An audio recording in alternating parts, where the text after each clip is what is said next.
आज हम स्टार्ट करने वाले हैं वो है रिएक्शन मैकेनिज्म। बिकॉज आपको इस YouTube चैनल पे आपको केमिस्ट्री ओरिएंटेड, आईआईटी जेईई और नीट ओरिएंटेड सब कुछ मिल जाएगा। इवन सब कुछ कंटेंट, जो भी प्रीवियस ईयर क्वेश्चन पेपर होते हैं, जो भी हमारे पास न्यू टाइप्स के क्वेश्चन जो नीट वाले या आईआईटी वाले पूछते हैं, आपको हर एक चीज आपको इस YouTube चैनल पे मिलेगा टाइम टू टाइम। लेकिन सबसे पहले मैंने स्टार्ट किया है reaction mechanism. Because reaction mechanism मैंने इसीलिए स्टार्ट किया है क्योंकि बच्चे रिएक्शन मैकेनिज्म जो होता है मैक्सिमम बच्चों का वीक जोन होता है।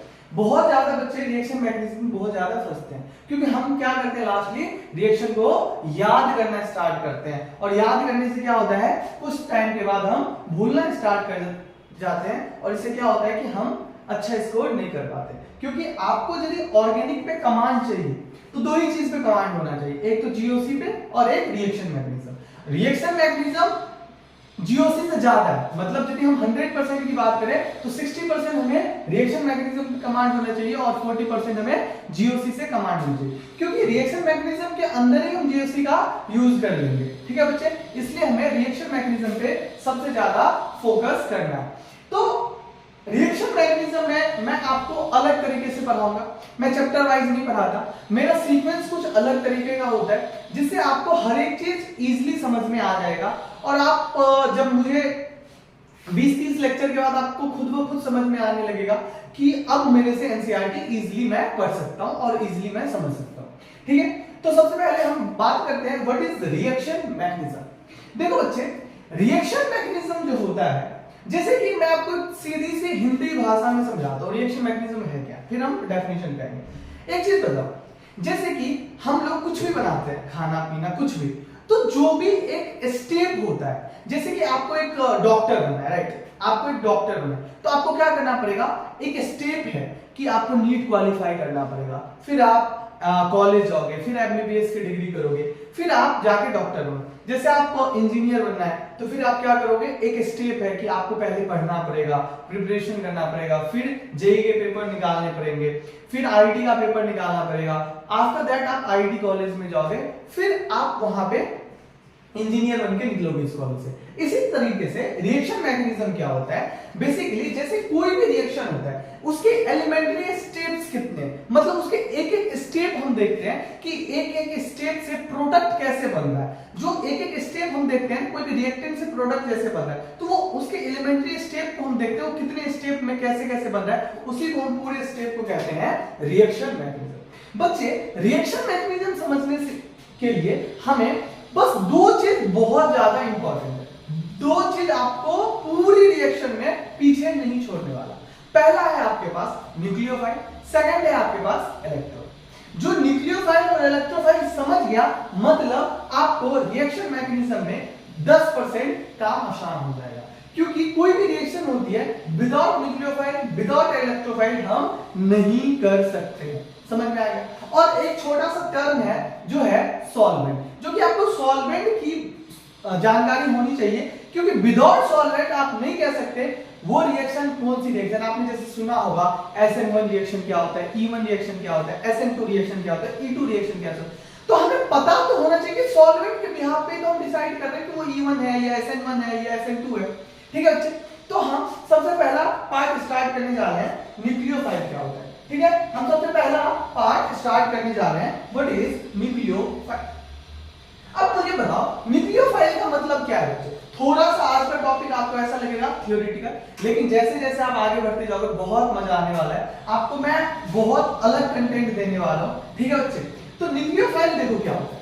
न्यूक्लियोफाइल का मतलब हम यदि बात करें एक मिनट देखो, न्यूक्लियो देखो फाइल का मतलब क्या होता है बच्चे, आपको बताएगा। फाइल का मतलब होता है लव। क्या होता है फाइल का मतलब लव, ओके। और न्यूक्लियो का मतलब होता है न्यूक्लियस। क्या होता है बच्चा, न्यूक्लियस। ठीक है, क्या होता है न्यूक्लियस, वेरी। मतलब मुझे न्यूक्लियस के बारे में पहले पता करना पड़ेगा कि न्यूक्लियस होता क्या है। पहले तो पता होना चाहिए कि न्यूक्लियस है होता क्या है।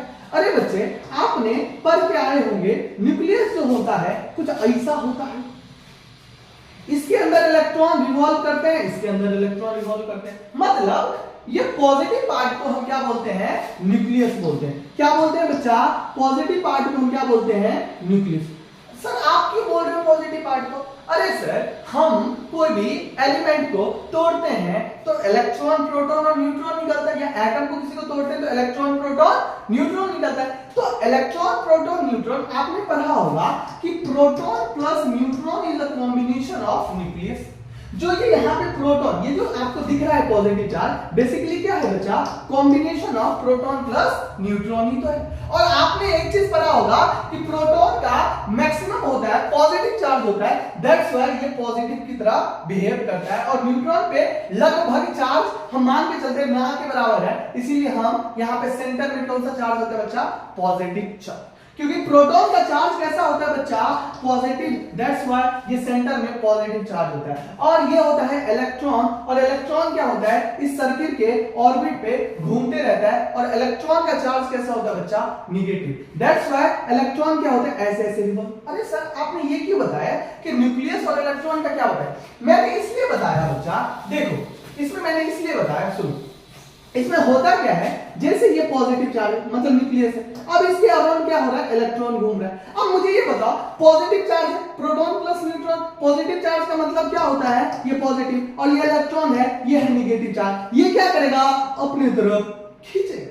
ये जब अपनी तरफ खींचेगा तो ये क्या होगा, मतलब पॉजिटिव चार्ज को किससे प्यार हो रहा है, इलेक्ट्रॉन से। यही तो मैंने यहां बताया था कि न्यूक्लियस फाइल, मतलब न्यूक्लियोफाइल का मतलब है न्यूक्लियस से जो प्यार करता हो, और न्यूक्लियस से प्यार कौन करता है बच्चा, इलेक्ट्रॉन।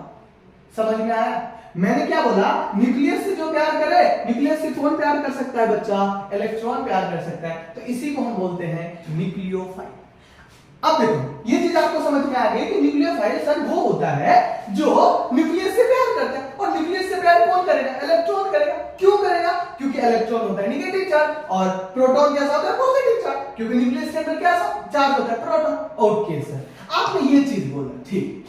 सर आप मुझे ये क्यों नहीं बताते कि मैं क्वेश्चन करना सीख जाऊं। अच्छा जी, क्वेश्चन कैसे, जैसे आपको कहीं भी न्यूक्लियोफाइल दे रखा होगा, तो न्यूक्लियोफाइल आपको पहचानने का तरीका मैं बताता हूं। सबसे पहला, जहां पे आप देखना नेगेटिव चार्ज है, कैसा चार्ज, नेगेटिव चार्ज। अच्छा जी, मतलब जहां पे नेगेटिव चार्ज होगा उसको न्यूक्लियोफाइल कह दोगे। हाँ सर, क्यों नहीं कहेंगे, ओके, बस नेगेटिव चार्ज को बोलेंगे सर, नहीं सर, लोन पेयर के साथ वो न्यूट्रल कंपाउंड होगा तो हम उसको भी कह देंगे न्यूक्लियोफाइल। अच्छा, मतलब सर आपने न्यूक्लियोफाइल को दो चीज में डिवाइड कर दिया कि नेगेटिव चार्ज हो चाहे लोन पेयर और न्यूट्रल कंपाउंड होगा तो हम क्या देंगे उसको, क्या बोल देंगे हम, न्यूक्लियोफाइल। अच्छा सर एक एग्जांपल देके दिखाओ। सर मैं एग्जांपल देता हूं, जैसे देखो X माइनस, ये X माइनस का क्या मतलब है बच्चा, X का मतलब है, इसको कहते हैं हैलोजन ग्रुप। हैलोजन कोई भी ले लो, जैसे ले लो यहाँ पे फ्लोरीन, क्लोरीन, ब्रोमीन, आयोडीन, ठीक है बच्चा, इस पे डाल दो नेगेटिव नेगेटिव नेगेटिव, ये सब किसकी तरह काम करेगा बच्चा, न्यूक्लियोफाइल। और आपको मैंने एक वर्ड में समझाया, जिसपे नेगेटिव चार्ज होगा उसको हम न्यूक्लियोफाइल कहते हैं। ये चीज समझ में आया या नहीं आया, आगे, ओके। सर एक बार आप इसका भी, चलो सर आप और तो एग्जांपल दिए, इनके पास हेलोजन दिया, अच्छा जी, R पे मैंने नेगेटिव, कार्बन है इस पे नेगेटिव चार्ज, ये भी किसकी तरह काम करेगा, न्यूक्लियोफाइल की। अच्छा सर क्या ये Cn- करेगा सर, हाँ सर क्यों नहीं करेगा। अच्छा सर क्या मैं ऐसा नहीं लिख सकता हूं RC डबल बॉन्ड O-, हाँ सर ये भी नेगेटिव चार्ज, ये भी कट जाना चाहिए। अच्छा फिर सर आप ये बताओ Sr- करेगा क्या, हाँ सर, मतलब मुझे इससे ये समझ में आ गया कि जितने पे भी नेगेटिव चार्ज है उसको मैं न्यूक्लियोफाइल कहता हूं। ये छोटी सी बात समझ में, बहुत आसान तरीके से मैंने समझा। अच्छा सर मुझे आप ये बताओ, इसका एग्जांपल तो दिया ही नहीं, लोन पे और न्यूट्रल। अच्छा देखते हैं, एक चीज बताओ, NH3 पे क्या होता है बच्चा, लोन पेयर। अब ये मत पूछना कि सर लोन पेयर कैसे आता है, जब आप लुईस डॉट स्ट्रक्चर निकालते हो तो वहां से पता चलता है ये कितने इस पे लोन पेयर। ठीक है बच्चे, कभी टाइम मिलेगा तो आपको मैं एक लुईस स्ट्रक्चर बता दिखा दूंगा कि कैसे लोन पेयर निकालते, केमिकल बॉन्डिंग का पार्ट है।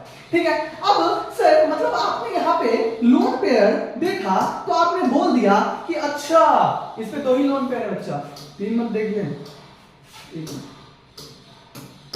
मतलब आप ये कहना चाहते हो सर इस पे ये 2 लोन पेयर दिख रहा है, मतलब इसको आप न्यूक्लियोफाइल को, हाँ जी, जिस पे भी लोन पेयर दिखेगा मैं उसको न्यूक्लियोफाइल बोलूंगा।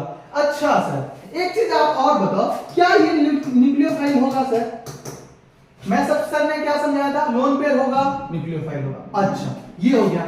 अच्छा सर क्या ये न्यूक्लियोफाइल है क्या? हाँ सर, ऑक्सीजन पे लोन पेयर है, ये न्यूक्लियोफाइल की तरह काम करेगा। अच्छा सर अब मुझे ये बताओ सर, क्या ये बेंजीन न्यूक्लियोफाइल की तरह काम करेगा या नहीं?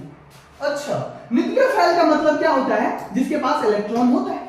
इलेक्ट्रॉन नहीं हो तो देख तो रहे हैं, अभी भी हमने पीछे स्लाइड में देखा, जिसके पास नेगेटिव चार्ज हो चाहे लोन पेयर हो उसको हम क्या बोलते हैं, न्यूक्लियोफाइल।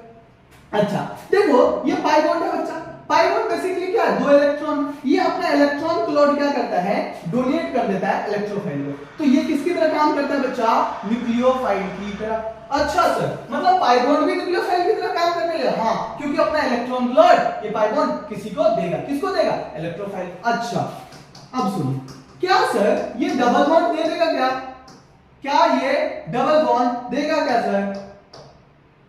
हाँ सर, क्योंकि इसके पास पाई इलेक्ट्रॉन है, जिसके पास पाई इलेक्ट्रॉन है वो अपना lone pair electron pair donate कर देगा। अच्छा सर क्या आप ये कहना चाहते हो क्या ये ट्रिपल बॉन्ड दे सकता है? हाँ सर, इसके पास भी पाई बॉन्ड है, ये अपना इलेक्ट्रॉन क्लोड दे देगा। अच्छा मतलब मैं न्यूक्लियोफाइल को यदि कंक्लूड करूं तो मैं ऐसा बोलता हूं, जिसके पास लोन पेयर हो और नेगेटिव चार्ज स्पीशीज हो उसको हम बोलते हैं न्यूक्लियोफाइल। आपको पूरी रिएक्शन में एक चीज समझने की बात है, जिस पे भी नेगेटिव चार्ज हो, जिस पे भी लोन पेयर हो, मतलब वो इंसान बहुत अमीर है। क्या बोला? जिस पे भी नेगेटिव चार्ज है, जिस पे भी लोन पेयर है, मतलब वो इंसान बहुत ज्यादा अमीर है। ठीक है, समझ में आया? चलो न्यूक्लियोफाइल समझ में आ गया होगा आई थिंक। इतना आप कर लोगे, आपका पूरा रिएक्शन मैकेनिज्म मजे में आ जाएगा। ठीक है, चलो अब हम बात करते हैं इलेक्ट्रोफाइल। चलो न्यू टॉपिक देखते हैं, व्हाट इज इलेक्ट्रोफाइल। ये थोड़ा सा थ्योरेटिकल आपको लगेगा, मैं इतना थ्योरी पढ़ाता नहीं जनरली, लेकिन आपको ऐसा लगेगा कि सर आप थ्योरी क्यों, क्योंकि देखो बच्चे न्यूक्लियोफाइल, इलेक्ट्रोफाइल और सॉल्वेंट थोड़ा सा आपको जानना पड़ेगा, क्योंकि पूरी रिएक्शन में आपको मैं बोलूंगा न्यूक्लियोफाइल, आपको पता ही नहीं क्या होता है न्यूक्लियोफाइल, तब आप कंफ्यूज हो सर ये कैसे कर रहे हो, तो आपको वहां पे कंफ्यूजन हो जाएगा। इसलिए मैंने न्यूक्लियोफाइल, इलेक्ट्रोफाइल, नहीं तो मैं डायरेक्ट रिएक्शन से ही स्टार्ट करता, मैंने सोचा थोड़ा सा बेसिक्स हम स्टार्ट करते। अब बात करते हैं इलेक्ट्रोफाइल। इलेक्ट्रोफाइल हम किसको कहते हैं? देखो बच्चा, इलेक्ट्रोफाइल जो होता है, जैसे न्यूक्लियोफाइल को लुईस बेस कहते हैं, इसी तरह हम इलेक्ट्रोफाइल को हम लुईस एसिड बोल सकते हैं। क्या बोल सकते हैं बच्चा? लुईस एसिड बोल सकते हैं। अब मेरी बात सुनो, इलेक्ट्रोफाइल पहचानने का क्या तरीका है? मतलब इसके पास क्या होगा बच्चा, इलेक्ट्रॉन की कमी होगी, इसीलिए इसका नाम इलेक्ट्रोफाइल पड़ा। इसके पास इलेक्ट्रॉन का कमी होगा और इलेक्ट्रॉन की कमी को हम बोलते हैं इलेक्ट्रॉन डेफिशिएंट। क्या नाम? Electron deficient. डेफिशिएंट का क्या मतलब होता है? इलेक्ट्रॉन की कमी। अभी मैंने बताया कि जिसके पास लोन पेयर और नेगेटिव चार्ज हो वो कैसा होता है, न्यूक्लियोफाइल। अब हम बात करते हैं इलेक्ट्रोफाइल। तो इलेक्ट्रोफाइल को हम बोलते हैं इलेक्ट्रॉन डेफिशिएंट। इलेक्ट्रॉन डेफिशिएंट का क्या मतलब होता है? जिसके पास इलेक्ट्रॉन की कमी है, इसी को हम बोलेंगे इलेक्ट्रॉन डेफिशिएंट। अच्छा सर मुझे ये मत बताओ, आप बस मुझे ये बताओ तरीका कि हम क्वेश्चन कैसे करें। सर मैं आपको एक तरीका देता हूं, ये तो मैंने थ्योरी बता दी जो इलेक्ट्रो डेफिशिएंट होता है, और दूसरा उसको हम लुईस एसिड कहते हैं। अच्छा सर मुझे क्वेश्चन कैसे करना है? क्वेश्चन करने के लिए आप याद रखना, जो भी पॉजिटिव चार्ज है, क्या बोला मैंने, जो भी पॉजिटिव चार्ज है इसका मतलब वो इलेक्ट्रोफाइल होगा। Got it? अच्छा जी, मतलब सर जिसमें भी पॉजिटिव चार्ज होगा वो इलेक्ट्रोफाइल। हाँ जी। अच्छा सर क्या न्यूट्रल कंपाउंड इलेक्ट्रोफाइल होगा क्या? हाँ होगा, देखते हैं। चलो पहले हम एक एक करके पॉजिटिव चार्ज। अच्छा पॉजिटिव चार्ज तो मैं क्या बोलूं, क्या एग्जांपल देखते हैं। क्या सर आर पॉजिटिव क्या इलेक्ट्रोफाइल है? हाँ सर, मुझे बस पॉजिटिव चार्ज देखना है कि उसमें पॉजिटिव चार्ज है या नहीं है। हाँ सर पॉजिटिव चार्ज है, मतलब ये इलेक्ट्रोफाइल है। अच्छा सर क्या ये Br पॉजिटिव, क्या ये इलेक्ट्रोफाइल की तरह काम करेगा? हाँ सर, आपको कुछ नहीं सोचना है सर, बस आपको ये सोचना है कि पॉजिटिव चार्ज है या नहीं है। अच्छा मतलब सर NO पॉजिटिव, हाँ सर ये इलेक्ट्रोफाइल होगा। अच्छा सर क्या ये I पॉजिटिव, क्या ये इलेक्ट्रोफाइल है? हाँ मतलब आप ऐसे देखना कि जिसके पास भी पॉजिटिव चार्ज है उसको इलेक्ट्रोफाइल कहते हैं। क्यों कहते हैं? देखो पॉजिटिव चार्ज का मतलब क्या है बताया मैंने, जिसका पास इलेक्ट्रॉन की कमी होगी, और पॉजिटिव का मतलब होता है गरीबी, मतलब इसके पास इलेक्ट्रॉन की कमी है, मतलब ये इलेक्ट्रोफाइल की तरह काम करेगा। और यदि ये इलेक्ट्रोफाइल की काम करेगा मतलब इसको इलेक्ट्रॉन की किसी से जरूरत होगी।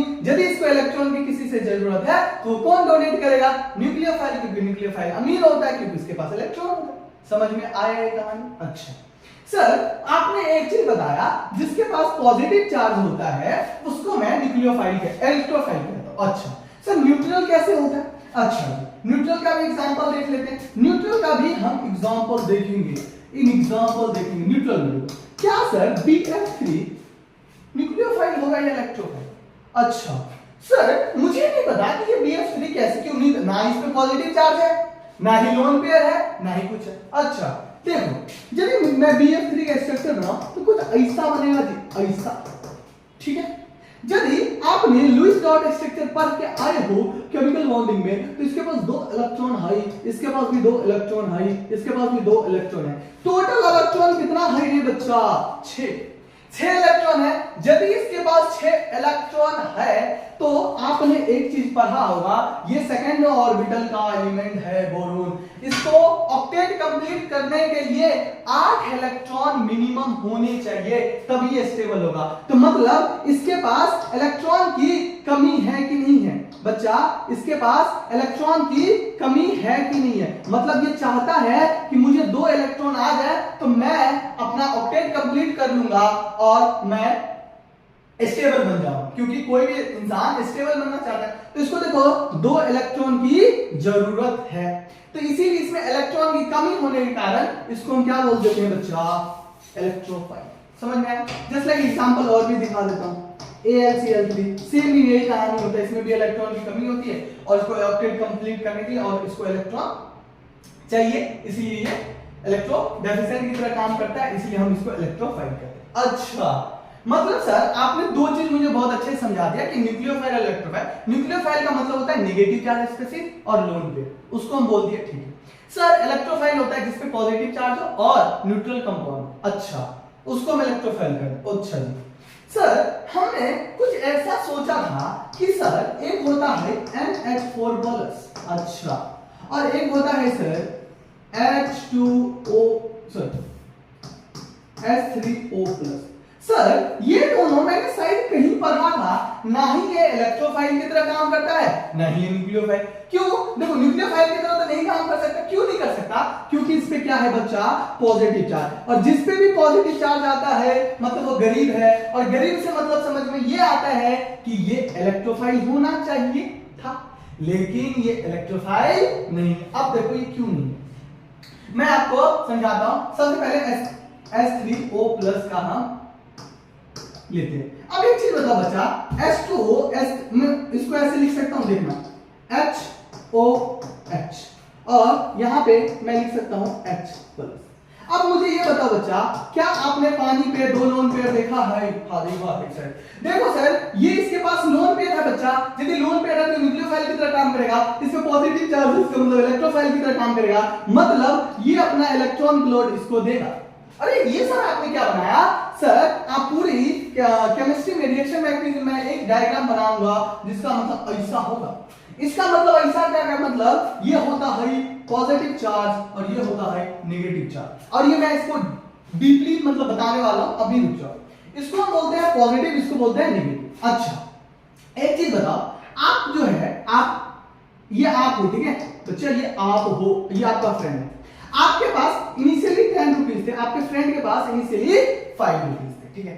आपके फ्रेंड दोनों आप लोग मार्केट जा रहे, आपके फ्रेंड को भूख लगा, उसने बोला कि आइसक्रीम खाते हैं, और आइसक्रीम आज आपको पता है 10 रुपए की आती है, तो इसके पास 5 रुपए तो था, इसके पास 5 रुपए तो था, इसने बोला भाई 5 रुपए और दे दे, तो यदि इसने 5 रुपया देगा तो इसके पास हो जाएगा 10 रुपए, इसके पास बचेगा 5 रुपए।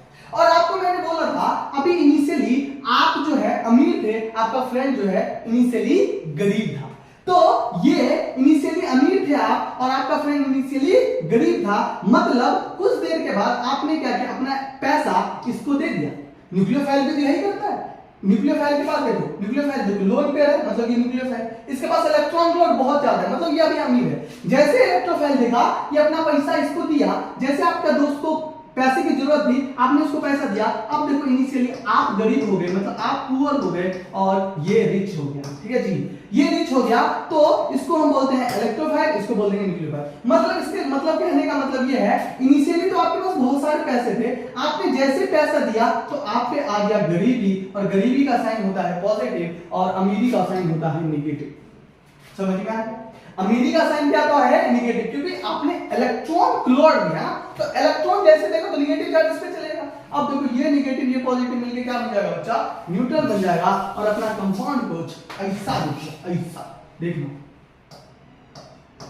ऐसा इसमें पॉजिटिव चार्ज आ जाएगा और एक हाइड्रोजन यहां आ जाएगा और इस पे आ जाएगा पॉजिटिव चार्ज, ऐसा कुछ दिखेगा। अच्छा जी, क्यों ऑक्सीजन पे पॉजिटिव चार्ज क्यों है समझ में आया? क्योंकि देखो ये अपना इसके पास लोन पेयर था, और लोन पेयर जैसे ही देगा तो इस पे आ जाएगा पॉजिटिव, और जैसे दे दिया तो इस पे आ गया नेगेटिव, इसीलिए मैंने इसको बोला इस एंड को पॉजिटिव, इस एंड को नेगेटिव। Got it? अच्छा जी, अब सर ये क्यों आपने ये क्यों किया, ये क्यों इलेक्ट्रोफाइल की तरह काम नहीं कर रहा? क्योंकि बच्चा देखो इसके पास अच्छे से देखोगे, इसके पास देखो एक इलेक्ट्रॉन, आपने इसके पास दो लोन पेयर थे, एक ही लोन पेयर डोनेट किया, इसीलिए एक पे पॉजिटिव आया, तो इस पे लोन पेयर। अच्छा सर मैं देखूं तो इलेक्ट्रॉन तो 1 2 3 4 5 6 7 8, सर इसके पास तो 8 इलेक्ट्रॉन ऑलरेडी है, सेकंड ऑर्बिट का एलिमेंट है ऑक्सीजन, ऑक्सीजन सेकंड ऑर्बिट का एलिमेंट है, पीरियड का सॉरी, इसके पास 8 इलेक्ट्रॉन ऑलरेडी आ गए, तो क्या ये अपना ऑक्टेट एक्सपेंड कर सकता है? ना ही इसके पास वैकेंट डी ऑर्बिटल है, इसीलिए इसको इलेक्ट्रॉन की कमी नहीं हो रही है, इसीलिए ये इलेक्ट्रोफाइल की तरह काम नहीं करेगा। सेम हम NH4 के लिए भी कर सकते हैं। अरे समझ में आया या नहीं आया बोलो? H3O प्लस और NH4 क्यों इलेक्ट्रोफाइल नहीं है समझ में आया? क्योंकि अपने ऑक्टेट को क्या करता है, एक्सपेंड नहीं कर सकता है। इलेक्ट्रोफाइल और न्यूक्लियोफाइल समझ में आया? अच्छा जी, अब हम बात करते हैं सॉल्वेंट का। पहले बता देता हूं, बच्चे को यही नहीं पता होता व्हाट इज सॉल्वेंट। तो सॉल्वेंट पहले समझने से पहले बच्चे छोटा सा मैं आपको हेडिंग बताता हूं। सॉल्वेंट देखो ये कोई कंटेनर है, ये बच्चा देखना, ये कोई कंटेनर है। अच्छा सर इसके अंदर क्या होगा, पानी होगा। आपने क्या किया, अपने घर पे जाओ एक ग्लास लेना, इसके अंदर 10 ml ऑफ वाटर ले लेना जी। कितना? 10 ml बहुत है, ठीक है चलो 100 ले लो, 100 ml ऑफ वाटर ले लो। आपने क्या किया, एक ग्लास लिया, उसके अंदर 100 ml ऑफ वाटर लिया। अच्छा जी, अब इसके अंदर आप क्या कर रहे हो सर, इसके अंदर मैं क्या कर रहा हूं, सॉल्ट डाल रहा हूं। क्या डाल रहा हूं? सॉल्ट डाल रहा हूं। जैसे ही आप इसमें सॉल्ट डालोगे तो सॉल्ट मिक्स हो जाएगा। तो आपने सॉल्ट डाला होगा लगभग 10 ग्राम। कितना बचा? 10 ग्राम। अब मुझे ये बताओ सॉल्ट ज्यादा है या पानी ज्यादा है? सर पानी ज्यादा है। तो हम कहते हैं जिसका अमाउंट, जैसे देखो सॉल्यूशन,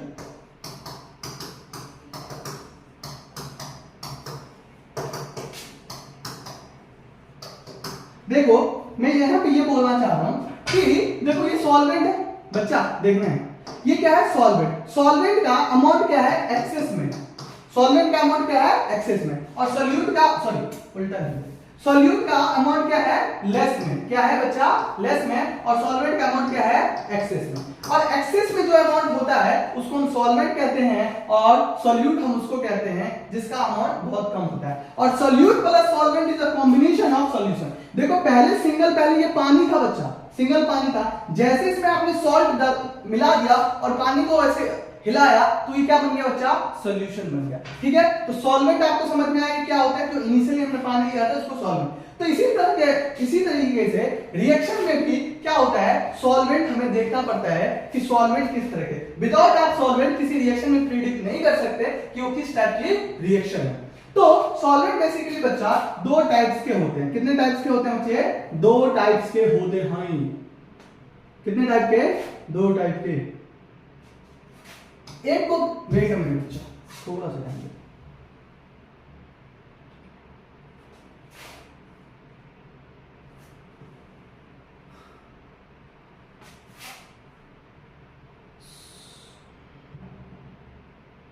बच्चे हमने देखा कि सॉल्वेंट कितने तरीके के होते हैं। ठीक है, तो देखो सॉल्वेंट जो है दो तरीके के होते हैं। एक को हम बोलते हैं पोलर सॉल्वेंट, एक को हम बोलते हैं बच्चा पोलर सॉल्वेंट, ठीक है, और एक को बोलते हैं हम नॉन पोलर सॉल्वेंट। क्या बोलते हैं बच्चा?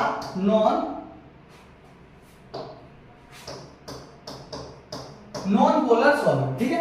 एक को बोलते हैं पोलर सॉल्वेंट, एक को बोलते हैं नॉन पोलर सॉल्वेंट। आपने अभी तक केमिकल बॉन्डिंग में पढ़ा होगा, जिसके पास लोन पेयर प्रेजेंट होता है मतलब उसको हम पोलर सॉल्वेंट बोलते हैं। अच्छा जी। और जिसके पास लोन पेयर अब्सेंट होता है उसको हम बोलते हैं नॉन पोलर सॉल्वेंट। अच्छा जी। यदि पोलर सॉल्वेंट इसका मतलब लोन पेयर है, यदि लोन पेयर है इसका मतलब mu is not equal to 0, मतलब इसका म्यू इज इक्वल टू 0, क्योंकि लोन पेयर है। बात समझ में? कि सॉल्वेंट दो तरीके के होते हैं, पोलर और नॉन पोलर, ठीक है। पोलर सॉल्वेंट हम उसको कहते हैं जिसपे लोन पेयर प्रेजेंट, यदि लोन पेयर प्रेजेंट होगा तो mu is equal to not 0 होगा, और यदि लोन पेयर है ही नहीं इसीलिए इसका म्यू इज इक्वल टू 0 होगा। अच्छा, इतना समझ में आ गया। यदि मैं बात करूं नॉन पोलर सॉल्वेंट की, यदि नॉन पोलर सॉल्वेंट का एग्जांपल लूं बच्चा, तो एक तो आपने बहुत अच्छा एग्जांपल देखा होगा बेंजीन, और दूसरा एग्जांपल देखा होगा CCl4। ये दोनों क्या होते हैं? नॉन पोलर सॉल्वेंट होते हैं, क्योंकि इसके पास लोन पेयर नहीं प्रेजेंट होता है, ठीक है, इसीलिए इसको हम नॉन पोलर सॉल्वेंट कहते हैं, ठीक है। अब हम बात करते हैं पोलर सॉल्वेंट। पोलर सॉल्वेंट जो होता है बच्चा, एक मिनट, जो पोलर सॉल्वेंट होता है बच्चा, पोलर सॉल्वेंट, इसके बेसिकली दो पार्ट होते हैं। कितने पार्ट होते हैं? दो पार्ट होते हैं। एक को बोलते हैं हम पोलर एप्रोडिक और दूसरे को हम बोलते हैं पोलर प्रोडक्ट, ठीक है। देखो हमने अभी पढ़ा सॉल्वेंट, ठीक है। देखो यहां पे सॉल्वेंट दो तरीके के होते हैं, पोलर और नॉन पोलर। पोलर के दो पार्ट होते हैं, जो कि हमने देखा कि पोलर प्रोटिक और पोलर एप्रोटिक। अब बात करेंगे पोलर प्रोटिक क्या होता है, पोलर एप्रोटिक क्या होता है, क्योंकि ये बहुत ज्यादा इंपॉर्टेंट है बच्चा, विदाउट आप इसके बिना नहीं जान सकते कुछ भी। अब बात करते हैं पोलर प्रोटिक क्या होता है। देखो मैं सिंपली लाइन में लिख देता हूं, पोलर प्रोटिक क्या कहते हैं? पोलर प्रोटिक हम उसको कहते हैं बच्चा जिसके पास एक्टिव हाइड्रोजन हो। अब एक्टिव हाइड्रोजन कैसे निकालेंगे सर? जिसके पास एक्टिव हाइड्रोजन होगा हम उसको पोलर प्रोटिक सॉल्वेंट कहेंगे। मतलब सर आप एक्टिव हाइड्रोजन कैसे निकालोगे? सर मुझे पता है यदि FON मतलब फोन से डायरेक्टली कनेक्टेड विद हाइड्रोजन होगा, यदि मैं ऐसे लिख दूं डायरेक्टली कनेक्टेड विद कार्बन, नहीं sorry, directly connected with hydrogen. यदि बच्चा मैं ऐसा बोलूं कि यदि FON से डायरेक्टली कनेक्टेड विद हाइड्रोजन होगा, क्या मैं इसको polar protic sorry active hydrogen बोलूंगा? सर ये क्या कह रहा हूं, मुझे समझ में नहीं आ रहा। अच्छा नहीं समझ में आ रहा। मैंने बोला जैसे देखो वाटर OH, क्या ऑक्सीजन से डायरेक्टली कनेक्टेड विद हाइड्रोजन है? हाँ, मतलब ये एक्टिव हाइड्रोजन है। क्या बच्चा? ये एक्टिव हाइड्रोजन है। ऑक्सीजन से डायरेक्टली कनेक्टेड है तभी बोलोगे सर? नहीं सर, HF एग्जांपल ले लो सर, HF हाइड्रोजन से डायरेक्टली कनेक्टेड है। N जैसे NH3 यदि NH3 से भी जैसे देखो इसका स्ट्रक्चर बनाओ तो N पे हाइड्रोजन और N पे, तो नाइट्रोजन से डायरेक्टली कनेक्टेड विद हाइड्रोजन है तो हम इसको क्या बोलेंगे? Active hydrogen. मतलब आप ये कहना चाहते हो सर कि जितने भी एक्टिव हाइड्रोजन होते हैं वो FON से डायरेक्टली कनेक्टेड विद हाइड्रोजन होते हैं? हाँ, यही बोलना चाहता हूं। मतलब सर क्या मैं इसको SH को क्या पोलर एक्टिव हाइड्रोजन बोल सकता हूं? नहीं सर, FON से ही कनेक्टेड होना चाहिए। अच्छा सर, समझ में आ गया। और ये तीन चीज आपको समझ में आ गया। इसके बाद एक पॉइंट और बचता है, यदि कार्बन का हाइब्रिडाइजेशन क्या हो बच्चा? sp। आपने हाइब्रिडाइजेशन पर क्या आए होंगे? यदि कार्बन का हाइब्रिडाइजेशन sp हो रहा है, यदि sp हो रहा है उसको भी हम बोलते हैं एसिडिक हाइड्रोजन। देखो इस पे भी ये देखो अल्काइन है। देखो क्या इसका हाइब्रिडाइजेशन का मैं यदि चेक करूं बच्चा, यहां से इसका हाइब्रिडाइजेशन यदि मैं चेक करूं, देखो दो सिग्मा बॉन्ड है तो इसका हाइब्रिडाइजेशन क्या हो जाएगा? sp। यदि sp हाइड्रोजन है तो ये अपना यहां से H+ निकाल लेगा, तो इसी को बोलते हैं एक्टिव हाइड्रोजन। तो सर मुझे यहां से ये समझ में आ गया कि पोलर प्रोटिक सॉल्वेंट वो सॉल्वेंट होता है जिसके पास एक्टिव हाइड्रोजन होता है, और एक्टिव हाइड्रोजन वो होता है जो FON से डायरेक्टली कनेक्टेड विद कार्बन होना चाहिए, सॉरी हाइड्रोजन होना चाहिए, या कार्बोनिल sp होना चाहिए। बस यही था। बोलो हाँ या ना? अच्छा जी, सर आप मुझे पोलर प्रोटिक समझ में आ गया, क्या आप एक बार पोलर एप्रोटिक समझा सकते हो? हाँ सर, एक बार रुक जाओ। हम देखो पोलर एप्रोटिक की बात करें, यदि हम पोलर एप्रोटिक की बात करें बच्चे, एक मिनट, यदि मुझे पोलर एप्रोटिक की बात करना है, पोलर प्रोटिक समझ में आ गया, देखो सॉल्वेंट था, सॉल्वेंट के दो पार्ट होते, पोलर नॉन पोलर, पोलर के दो पार्ट होते, polar protic and polar aprotic. Aprotic क्या होता है? एक यदि मैं सिंपली लाइन में लिख दूं, जिसके पास एक्टिव हाइड्रोजन नहीं, उसको हम क्या बोलते हैं? Polar aprotic. तो सिंपली भाषा में मैं लिख रहा हूं, इससे सिंपल नहीं लिख सकता। जिसके पास एक्टिव हाइड्रोजन ना हो उसको हम क्या बोलते हैं? पोलर। सर आप क्या एग्जांपल दे सकते हो? हाँ सर, बहुत सारे एग्जांपल है बच्चा। पहला एग्जांपल हम लेते हैं एसीटोन।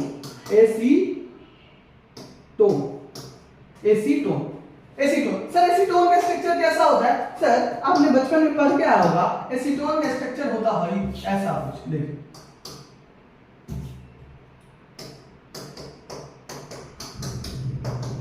अब देखो, क्या ये पोलर एप्रोटिक सॉल्वेंट है? हाँ है। सर पोलर प्रोटिक क्या होता था? मैं इससे याद करता हूँ, FON से डायरेक्टली कनेक्टेड यदि हाइड्रोजन होता था वो पोलर प्रोटिक, मतलब यहाँ पे ऑक्सीजन है, अच्छा ऑक्सीजन देखा, अच्छा ऑक्सीजन हाइड्रोजन से कनेक्टेड है क्या? नहीं है, मतलब ये पोलर एप्रोटिक सॉल्वेंट है। आप सोचो कि सर सॉल्वेंट क्यों बार बार कर रहे हो? क्योंकि सर हम जब SN1 और SN2 रिएक्शन पढ़ेंगे तो आपको दिया होगा, यदि पोलर प्रोटिक सॉल्वेंट दे रखा है मतलब वो रिएक्शन गोज टू SN1 जाएगी, यदि पोलर एप्रोटिक सॉल्वेंट दे रखा है मतलब वो रिएक्शन कहां जाएगी? SN2 जाएगी। तो अपने को मतलब सॉल्वेंट का ज्ञान थोड़ा सा होना चाहिए। सर क्या दूसरा एग्जांपल आप लिख सकते हो? हाँ सर, DMSO। DMSO का क्या मतलब होता है बच्चा? इसका यदि मैं नाम लिखूं तो इसका होता है डाइमिथाइल सल्फो ऑक्साइड। आया समझ में? इसका यदि मैं स्ट्रक्चर बनाऊं बच्चे, दूसरे पेज पे बना देता हूं, इसका स्ट्रक्चर होता है डाइमिथाइल सल्फो ऑक्साइड, मतलब सल्फर पे डबल बॉन्ड और डाइमिथाइल होगा, सो इजी। तो इसको हम बोलते हैं डाइमिथाइल सल्फो ऑक्साइड। तो इसको बोलते हैं हम शॉर्ट फॉर्म में क्या बोलते हैं बच्चे? DMSO। ठीक है, दूसरा एग्जांपल और देख लो बच्चे, क्या होगा? DMF। DMF का मतलब होता है डाइमिथाइल फॉर्मामाइड। डाइमिथाइल फॉर्मामाइड का क्या मतलब होता है? देखो डाइमिथाइल होगा मतलब दो, एक नाइट्रोजन होगा, दो डाइमिथाइल हो गए, एक कार्बन को एक मिथाइल तो इसको डाइमिथाइल, और यहाँ पे कार्बन होगा डबल बॉन्ड और यहाँ पे H होगा, तो इसको क्या बोलते हैं? Dimethyl formamide. ठीक है, सेम और एग्जांपल देखना चाहते हो, इसको हम बोलते हैं क्रॉन ईथर। तो बहुत सारे रिएक्शन है, तो आप ऐसे ऐसे देख सकते हो। ठीक है बच्चे, जैसे लाइक हम्पा है, बहुत सारे आप लोगों को याद है। बस आप ये याद रखना कि पोलर एप्रोटिक सॉल्वेंट में क्या होता है बच्चा? Active hydrogen. आप कहीं भी देखोगे ना, इसके पास एक्टिव हाइड्रोजन नहीं। आप सोचोगे सर इसके पास है, अरे ऑक्सीजन से डायरेक्टली कनेक्टेड विद हाइड्रोजन होना चाहिए, कार्बन से नहीं, ऑक्सीजन FON से, या कार्बन का हाइब्रिडाइजेशन क्या होना चाहिए? sp होना चाहिए। सर यहाँ पे कार्बन का हाइब्रिडाइजेशन तो sp है नहीं सर, यहाँ पे देखो 1 2 3 बॉन्ड है, सिग्मा 3 बॉन्ड को कहते हैं sp2। ठीक है बच्चे, तो हम आज जो डिस्कस किए हैं, क्या किए हैं, अभी एक बार मैं थोड़ा सा क्विक रिकैप करता हूं। देखो पहला हमने देखा कि रिएक्शन मैकेनिज्म क्या होता है, फिर हमने देखा न्यूक्लियोफाइल क्या होता है, इलेक्ट्रोफाइल क्या होता है, तीसरा मैंने बताया कि सॉल्वेंट क्या होता है। सॉल्वेंट क्या होता था बच्चा? सॉल्वेंट के दो पार्ट होते थे, एक होता है पोलर प्रोटिक, सॉरी एक होता था पोलर और एक होता था नॉन पोलर। पोलर के दो पार्ट होते थे बच्चे, polar protic, polar aprotic. Polar protic को उसको कहते हैं जिसके पास एक्टिव हाइड्रोजन होता था, और जिसके पास एक्टिव हाइड्रोजन नहीं होता था उसको पोलर एप्रोटिक सॉल्वेंट। बच्चे मैं सच में बता रहा हूं, यदि आप मेरे सीरीज को फॉलो करते हो तो आपको चाहे जेई हो चाहे नीट हो, एक भी ऐसे क्वेश्चन नहीं मिलेंगे जिससे मेरे सिलेबस से ज्यादा होगा, मतलब जितना पढ़ाऊंगा उससे ज्यादा नहीं जाने वाला। ठीक है बच्चे, थैंक यू, मिलते हैं नेक्स्ट वीडियो में।